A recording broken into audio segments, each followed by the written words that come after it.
In this lecture, we are going to discuss a very important example to illustrate the concept of canonical transformation.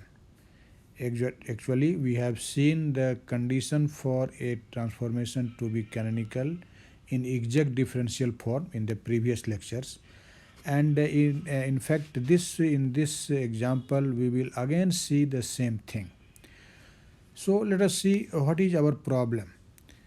According to this problem, we have to find the value of alpha and beta so that this transformation, that is this q is equal to q to the power alpha cos beta p and p equal to q to the power alpha sin beta p, represent a canonical transformation. So if this transformation represent canonical transformation, then what will be the values of alpha and beta we have to find. So let us try to solve this problem. As you know that the given transformation will be canonical if this expression p dq minus p dq will be equal to an exact differential. So first of all, we will evaluate this expression and then we will set the condition for transformation to be canonical, that is, this should be equal to an exact differential. Now let us see. In our problem, it is given that this q is equal to q to the power alpha cos beta p. Since we will need here this dq, so I am just calculating first of all the value of dq and then we will use this condition. So you can see it is given in our problem that this capital Q is equal to q to the power alpha cos beta p. It is given.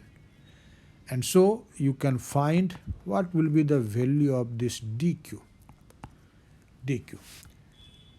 You can see, since this is just a product of two functions, q to the power alpha and cos beta p, so we must follow the rules of the differentiation of product of two functions. So when you will differentiate, when you will take the differential of this q to the power alpha, you have to keep cos beta p at each. So what will be that? You can see this will be alpha q to the power alpha minus 1 dq. This is differential of q to the power alpha at times cos beta p plus. Now we will take the differential of cos beta p and q to the power alpha will taken as at each. So this is q to the power alpha, and what will be the differential of cos beta p? You know, this will be minus sin beta p times beta dp. Now let us simplify this expression in RHS to some extent. You can see this is alpha q to the power alpha minus 1 and here is actually dq and cos beta p and minus, due to that minus, here will be minus q to the power alpha sin beta p times beta dp. And this can be written as alpha q to the power alpha minus 1 dq cos beta p and minus beta q to the power alpha sin beta p dp. dp. So this is actually the value of dq. We have obtained it. Now you can see what is the value of p. P is given in your problem. You can see it here.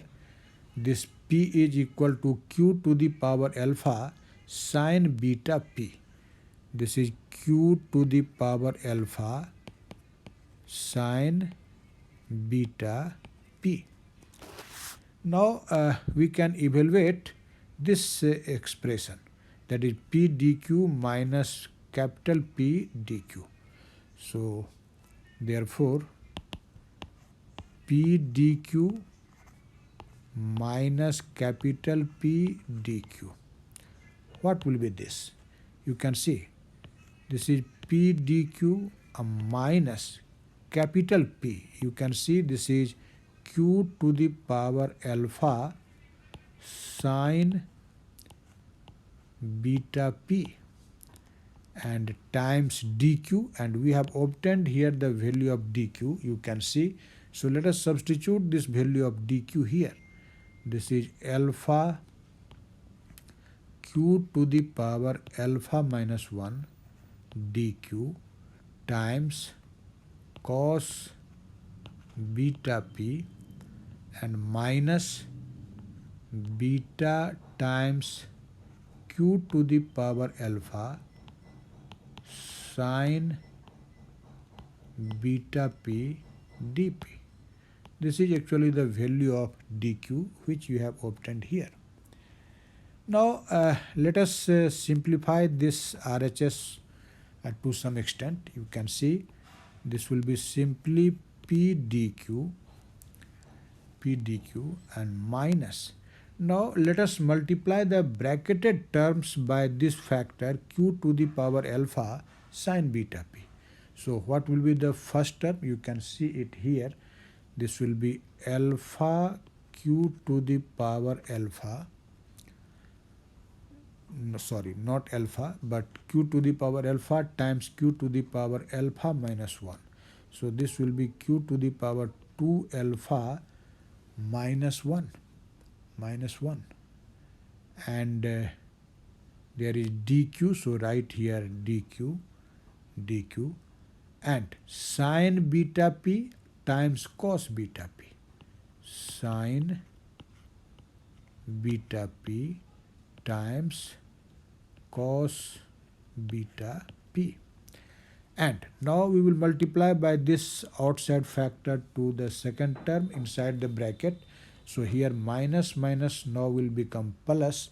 So this is plus beta q to the power alpha times q to the power alpha. So this will be q to the power 2 alpha. And sine beta p times sine beta p. So this will be sine square beta p dp. Sine square beta p dp. Now let us write this RHS in an arranged manner. You can see in the first term there is dq, in the second term there is again dq. So we can take this dq as a common factor. So what will be this? This is p minus alpha q to the power 2 alpha minus 1 sine beta p times cos beta p and dq, and plus the last term you can write this is beta q to the power 2 alpha sine square beta p dp, sine square beta p dp. So this is actually the value of this expression p dq minus p dq. Now as you know that the given transformation will be canonical when this expression will be an exact differential. So you can say therefore the given transformation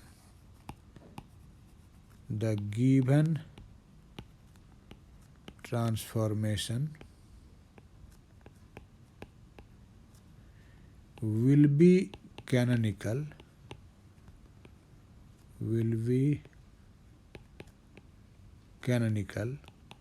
if what will be an exact differential? This should be an exact differential, and we have obtained this value here. So this expression defined in the RHS of equation 1, this must be an exact differential.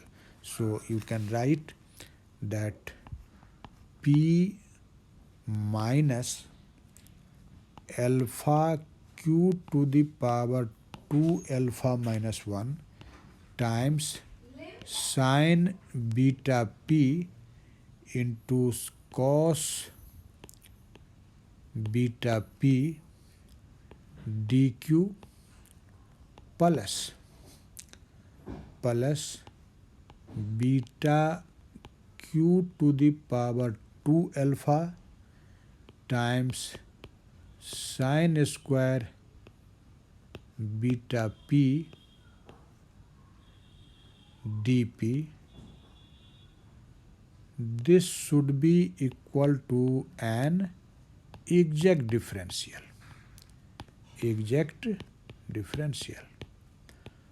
Only then the given transformation will be a canonical transformation. Now, as you know, in general, if an expression m dx plus n dy is an exact differential, then what condition actually holds? So let us try to apply that general condition for an exact differential. So as we know that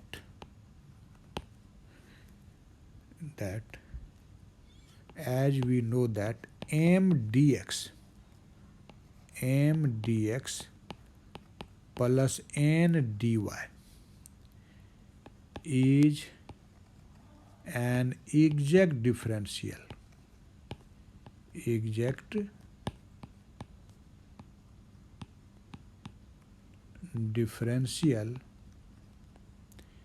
if this m dx plus n dy is an exact differential, then you have definitely studied it in the course of your calculus that this expression m dx plus n dy is an exact differential, but only when this condition holds. Del m by del y is equal to del n by del x. When this condition will hold, only then you can say that m dx plus n dy is an exact differential. Now, compare this result to the equation 2.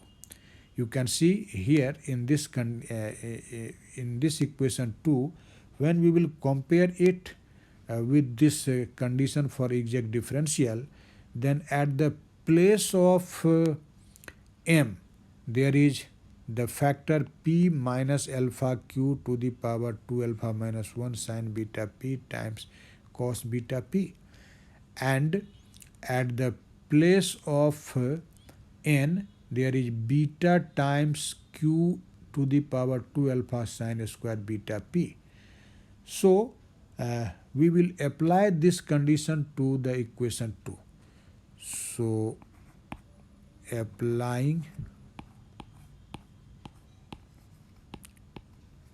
this condition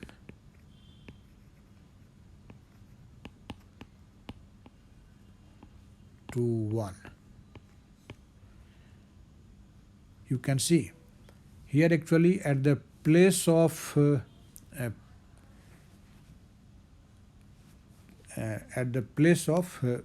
you can say dx, there is dq, and at the place of dy there is dp.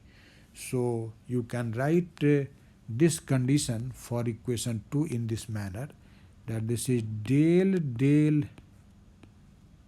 p, here p is actually equivalent to y, and at the place of m, this is your m, you can see, and this is your n.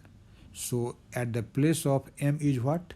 This is p minus alpha q to the power 2 alpha minus 1 into sine beta p into cos beta p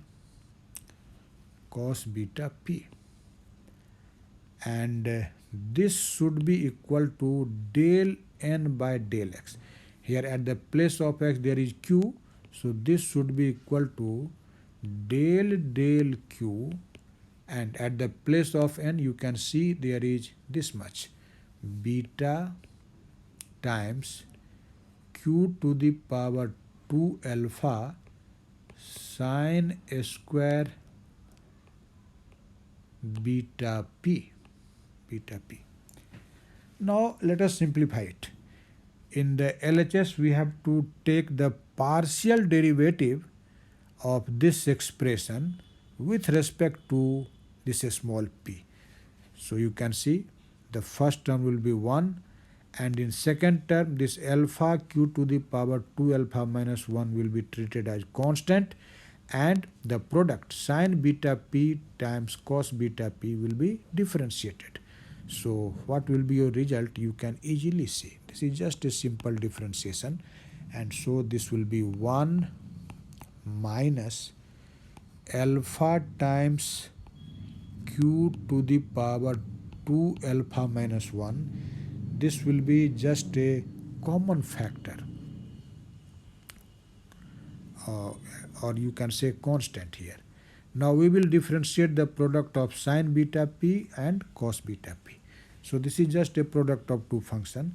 So what will be the dc of this sine beta p? This will be beta cos beta p.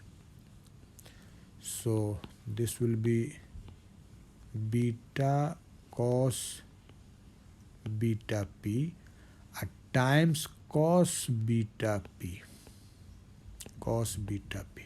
and plus. Now we will differentiate cos beta p, that will be minus sine beta p, and already there is sine beta p, and also beta times minus sine beta p. So this will be beta times minus sine beta p and times sine beta p. This is your DC, and that will be equal to del q this much. Here this q will be differentiated. This will be 2 alpha q to the power 2 alpha minus 1. So in RHS your term is what? This will be 2 alpha times beta q to the power 2 alpha minus 1 into sine square beta p. You can see here only this q to the power 2 alpha will be differentiated. Now let us simplify it to a little bit. You can see this is 1 minus alpha q to the power 2 alpha minus 1, and here you can see beta is present in both of the terms, so take this beta as a common factor, and inside the bracket there will be what? This is cos square beta p minus sine square beta p. You can see sine square beta p, and this is equal to 2 alpha beta and q to the power 2 alpha minus 1 times sine square beta p. I hope you are understanding the step. This is just a simple algebra, so definitely you are going to understand these things. So you can see this is 1 minus alpha beta times q to the power 2 alpha minus 1. Now see here, this cos square beta p, this is 1 minus sin square beta p. So that minus sin square beta p and this minus sin square beta p, that will be minus 2 sin square beta p. So you can write it 1 minus 2 sin square beta p. You can write it. And this is equal to 2 alpha beta q to the power 2 alpha minus 1 times sin square beta p. Sin square beta p. Now see, this is 1 minus alpha beta q to the power 2 alpha minus 1, and when you will multiply this term and this term, this will be plus 2 alpha beta q to the power 2 alpha minus 1 times sin square beta p, and this is equal to 2 alpha beta q to the power 2 alpha minus 1 times sin square beta p. Now you can see this term in LHS and this term in RHS will cancel out. Both are same. And therefore you can write 1 minus alpha beta times q to the power 2 alpha minus 1. This will be equal to 0. This is 0. And so that you can say that this alpha beta q to the power 2 alpha minus 1, this is equal to 1. This is equal to 1. And this 1 you can write in this manner. This is 1 into q to the power 0. We can write it because you know q to the power 0 is equal to 1. So this 1 can be written as 1 into q to the power 0. Now compare. As here q is an independent variable, so at the place of q to the power 2 alpha minus 1 in RHS, there is q to the power 0. So definitely this 1 is equal to alpha times beta, and this power on q, that is 2 alpha minus 1, is equal to 0. So comparing the coefficient of q to the power 2 alpha minus 1 in LHS and RHS, we can write that alpha into beta, this is equal to 1. And at the same time, you have seen that the power 2 alpha minus 1 is equal to 0. And since 2 alpha minus 1 is 0, it means 2 alpha equal to 1. And so what is the value of alpha? This is 1 by 2. So in this way, we have obtained the value of alpha. Now once you have obtained the value of alpha, it is very easy to find the value of beta from this equation. You can see, therefore, 1 alpha is 1 by 2 times beta, and this is equal to 1. So what will be beta? You can see this is equal to 2. So you can see we have evaluated the value of alpha which have been asked in this problem.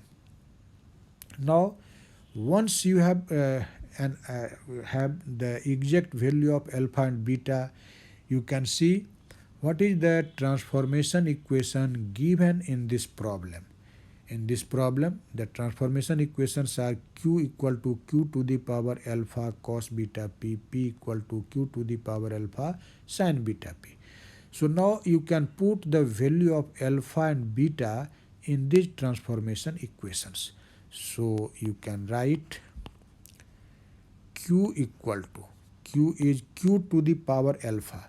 So this will be q to the power half and cos beta p, beta is 2, so this is cos 2p.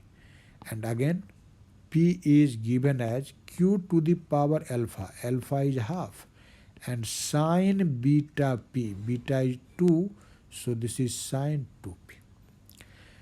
And so you can see from here that if we find the value of p over q, what will be p over q? You can see this q to the power half will cancel out, and sine 2p by cos 2p, that will be simply tan 2p. And therefore you can say that this p is equal to q, p is equal to q tan p, tan 2p, tan 2p. So you can see that using the concept of exact differential condition for a transformation to be canonical, we can solve this type of problem. So this is just an illustrative example. I will suggest you to solve the more and more problem from your standard textbook.